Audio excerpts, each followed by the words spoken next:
الجون الاولاني للارجنتين من ضربة جزاء بينالتي يعني، مشكوك فيها جدا يعني.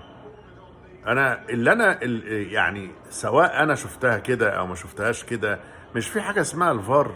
هو الفار ده بقى ايه، كشك سجاير؟ ما بقاش يشتغل ليه؟ ما بقاش يقول كلمته ليه؟ الحكام خلاص بقوا مستفردوا معرفش حد بيعكم الفار ده اكيد يعني.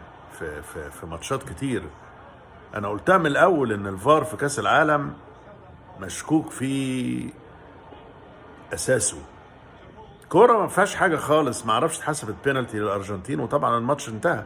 ماتشات كاس العالم دي او ماتشات الكؤوس دي لما بيجي جون بيهد المنافس يعني، بيأثر تأثير رهيب عليهم. فحد يرد عليا الكرة دي صحيحة ولا مش صحيحة، ولا الفار ايه حكايته بالظبط؟